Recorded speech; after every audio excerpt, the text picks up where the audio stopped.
everybody, Joel Powell, Brian Hunt. Welcome to another episode of 60 Seconds of Risk. And today I have the very distinct pleasure of having Mr. John Sloan on the show. Thank you, John. How you doing? Hey, I'm doing great, Brian. I appreciate you having me on the show today. Oh, it's my pleasure. And I'm really excited about this topic because it kind of goes dear to my heart back in my days, the carrier days. So John, before you get too much into that, tell us about where you work and what you do here. Okay, so I work for Shawver and Son. We're electrical contracting engineers. Yeah. I've worked here for 37 years. Awesome. I started out as an apprentice and then worked my way up, and then now I'm general manager of tech services. Fantastic. So one of the reasons I wanted to talk to you about, because you're very much, and I know about in the world of risk, and especially in this marketplace, a lot of the insurance carriers are trying to push more and more of the risk onto the insureds, or making sure they're not just being reactionary, but being proactive. Yes, sir. And back to my days when I used to work at FM, most people know it's a large property carrier. It's very proactive as far as making the insureds take the additional steps, whether it be sprinkler protection or talking about electrical scans of the systems to try to prevent and identify those things before they get out of control. But you and I were chatting because it sounds like from your perspective and your involvement, there's actually more and more of a push from insurance carriers telling people to start doing this thing. And I think what you and I were chatting about, the standard is NFPA 70B. Can you talk about that, please? Sure, I can. So the NFPA 70B has been around since the early 70s, and it's been a recommendation for all these years.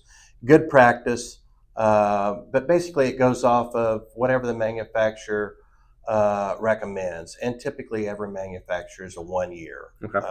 And so now the NFPA 70B has came out in the code cycle of 2023, and they have mandated that you should do these different tasks, maintenance tasks, and everything is spelled out pretty much in a table 9.2.2 on what you need to do and when you need to do it. There's 3 different conditions. Condition number 1, it's new and in working matter. You have no problems from any reports, and that's a condition 1. It lets you go the longest amount of time. Okay.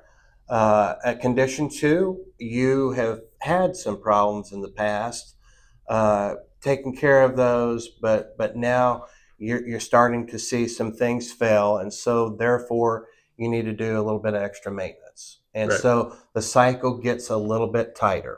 And then a condition 3 is you have had a couple of different failed cycles, or you have missed maintenance cycles. And now you're in a condition 3, which is the least amount of time, where it's just a common sense approach where the more problems you have, the more maintenance that you need to do. So what it does is it ensures that the customer is taking care of those problems. Insurance carriers have definitely got on board. Absolutely. And started requiring this. And I get a lot of phone calls from different clients needing different predictive maintenance issues taken care of, but it also falls in to the NFPA 70E for electrical safety. So there's a 3-legged stool here, if you will. The NFPA 70 is our National Electrical Code.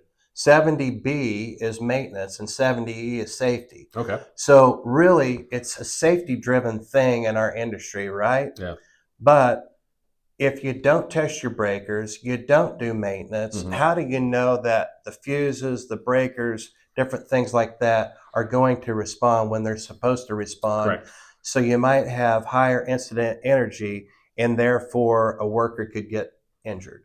No, and I think it's interesting because obviously I drank the Kool-Aid a long time ago doing preventive maintenance and trying to be proactive to reduce your potential exposure to disruption because of mechanical breakdown, whatever. Because it's unfortunate, some people don't think about, it's never going to happen. I don't need to spend that money, and it happens, and then they find themselves, out of money and capital, and it can be very, detrimental to, going concern.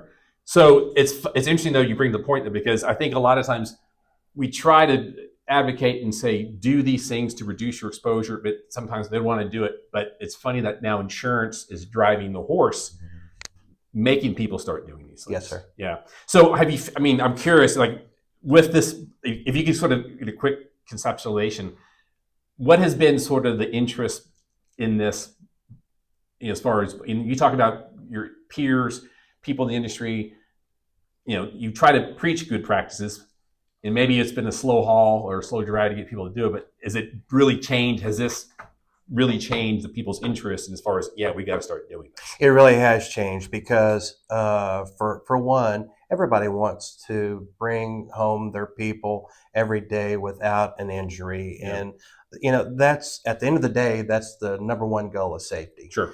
And so, by ensuring from the NFPA 70, the National Electrical Code, that we install electrical equipment and devices safely, that way you won't get shocked when you touch a light switch or a receptacle, different things like that, to the NFPA 70E, making for sure that you're wearing your PPE, to doing the electrical maintenance, to making for sure that you don't have those hot spots. You are going to make for sure that you limit your risk. And what it does for a lot of our customers is it lowers their insurance rates. It does. Let's repeat that. Say that again. It lowers your insurance Correct. rates. So I had a customer, I'm not going to name their name, but they were some cowboys that had a granary. And they were actually insured by the Lloyd's of London. Okay.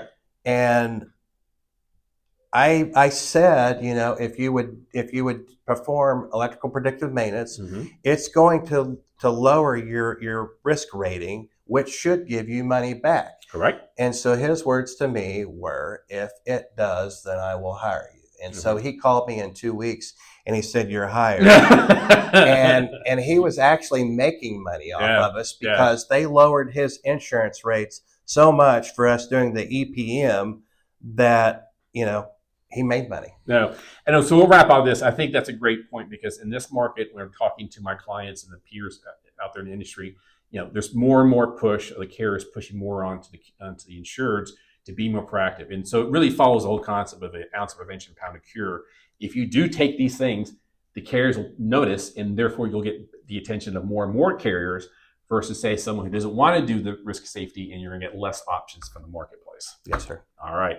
John, thank you so much for Brian, thanks for having me. You bet. So hopefully you found this enjoyable. Like all times, guys, if there's a certain topic or individual you'd like to see on my show, please post it on LinkedIn. You can find this video and all my other videos and subscribe to my YouTube channel.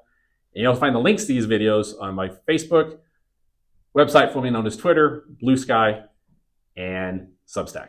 Until next time, guys. Bye.